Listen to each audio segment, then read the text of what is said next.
What's up, everybody? Welcome to BioS 3 Raw TV. Listen. Alright. So, let's get this started where last week I was on the Tiger Fitness podcast, the Gainscast, with Mark Lobliner and Matt Madrano. And we had a great time like we always do. That's still up on the Tiger Fitness website, on their actual website itself, and on their YouTube channel if you guys want to check it out. And one of the topics that we talked about was Kai, right? We brought up Kai Green. Recently, there were pictures of Kai at 317 pounds, and it seems like he's alluding to the fact that he's coming back to compete in the Olympia. Now, that being said, there's a lot of talk, because when you see these pictures of Kai, and people are saying, I'm not saying who, but people are saying that these pictures are touched up. They are doing filters and stuff to these pictures. They're not exactly what you see. Now, when I looked at it personally, I saw Kai as a similar to physique as what he used to have when he competed, although I did notice that the waist was distended, the abs were distended, it was bloated, the waist was thicker. I did notice the way that his triceps actually look better now in the pictures now. His delts, although were harder, they lost like the roundness to them. It's very strange. Like a lot of these guys, when they get bigger, they start to lose some of what makes them look good to begin with, right? And I'm not saying that's happening to this guy. I'm saying this picture wasn't the best picture of him, but I mean, it was just like a random picture. But it showed that he was in shape. He was 317 pounds. Is Kai competing? Is Kai competing? Now, we've gone through this for a few years. Is Kai going to compete? Well, there was a big thing about, he felt disrespected for, whatever the case may be. But now it's like him taking shots at Phil, right? Him and Phil kind of going back and forth. Now, Phil's a very close friend of mine. I have not spoken to him whether or not he's competing. I don't ask questions. I just kind of sit back and watch it as it comes. And if he wants to offer me information, that's cool. But even then, I don't tell people about what's going on because it's between us. Now, I don't know if Phil's competing. I have no idea if he's competing. He hasn't said anything about it. I have no fucking clue. But I can say this. If Kai decides to compete this year, this is it. Like, this is a do or die show for Kai. Because this is the one. This is the only one that he hasn't won. This is the one that, got away from him. If Phil decides not to compete this year, right, and Kai decides to compete, I think he's got a great chance. I'll be honest with you. I think between Rami and Brandon and Kai would beat them. That's just my personal opinion based on what we've seen from Kai in the past. We've seen from Rami and we've seen from Brandon. Now, what happens this year, who the fuck knows? But just saying that, if Kai goes in and he wins this year without Phil there,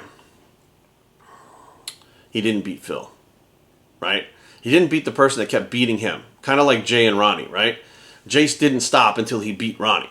If he had stopped, I know that would have eaten at Jay. It would have, because he would have like, one more year, I probably could have got him, whatever. No. So, if Phil's not there competing and Kai wins, he didn't beat Phil. So technically he won, but we know the last time they stepped on stage, the best man was Phil over and over and over again. The record shows that. So does it really give him the satisfaction of winning the Olympia just because you have the Olympia now, but you didn't beat the person that you know that you couldn't beat before?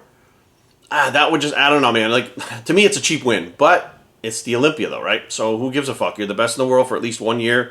Maybe he retires, maybe he competes again, who knows? But the bottom line is, the Olympia is the Olympia, and I could see why someone would want to win the Olympia, period. Now, on the flip side, if Kai goes into this show, and we've seen it before, I don't remember the exact show, I remember there's a show overseas where something happened and Kai had to pull out and went to the hospital, and he pulled out of the show. Not sure exactly what all the rumors came out and stuff. I mean, he was retaining water. It was a pretty bad spot, but he wound up in the hospital. So when you're retaining water, doing everything you're doing for a show, and you wind up in the hospital, not good, right? So things happen. Kai's been pushing it. He's been fucking big all the time. He's in shape all the time. His body hasn't rested, despite, him not competing. You start pushing into this, and something happens, and you're not your best on that day, or Kai's not his best on that day, and he gets beat by Brandon or Rami, or let's say Phil shows up and Phil's not at his best, and he gets beat by Phil, or let's say he gets beat by all three of them if something goes wrong. That really, really fucks with his legacy, right? As of right now, Kai is the uncrowned Mr. Olympia, they call him, right? Because people feel like he should have won at least one. I mean, that's happened throughout history. A lot of competitors are like that. Sean Ray, Kevin Levrone. I mean, there's a lot of guys out there that should have won one, or they feel like they should have won one, right? So right now, Kai's one of those guys, and that's a great club to be in. Think about the names I just mentioned, right? That's a very elite club to be in. Now, let's say he comes back and something goes wrong, and he gets beat by not just one, but 2 or 3 of the names I just mentioned. Do you remember when Ronnie wound up placing like 3rd or 4th or whatever the fuck it was in his last one? It was heartbreaking to watch that, right? It was one of these things where you were like, fuck, but he had already won, fucking 8 Mr. Olympias. Kai hasn't won any Olympias yet. So going in there and saying, well, I took all this time off and I had these pictures up and I've been talking shit and I got smashed. You know what I mean? Kai's legacy not looking too good. Now, the only way I see this really working out for Kai is he brings the best package he's ever had before. Big, shredded, the typical Kai plus some. Like, what I don't even know what that would look like, right? And then a, 100% Phil Heath comes in, a 100% Brandon Curry comes in, and a 100% Rami comes in. And they all stand on stage, and Kai beats all three of them. That cements the legacy of Kai being the conqueror, King Kai. Anything other than that, I feel like cheapens his legacy. Now, that's just my personal opinion.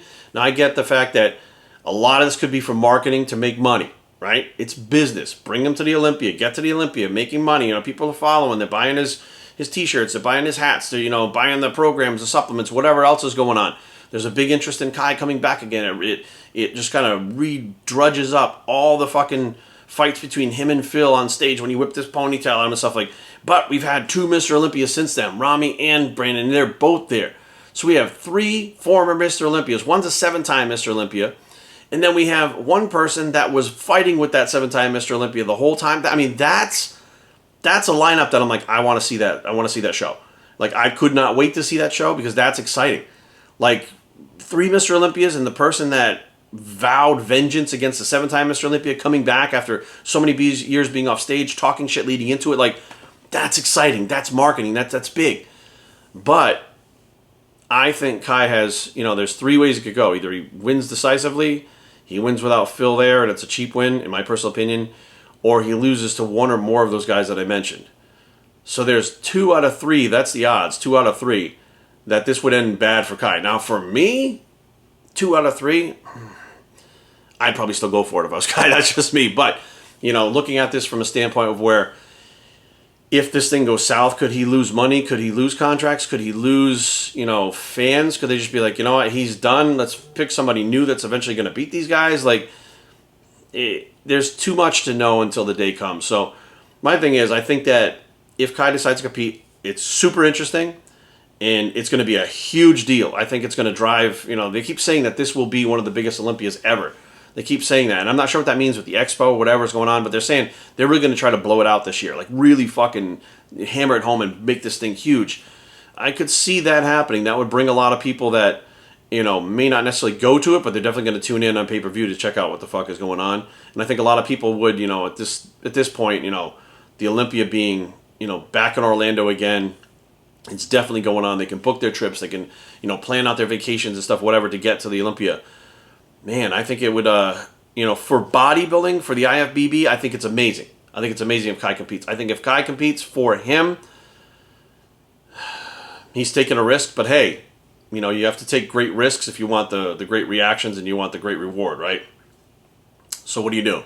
Take the risk. BioStrengthTraining@gmail.com. Leave comments down below, but don't fight. BioStrength.com is a blog. It's a Take the Risk. There it is. Take the Risk bicep, and we are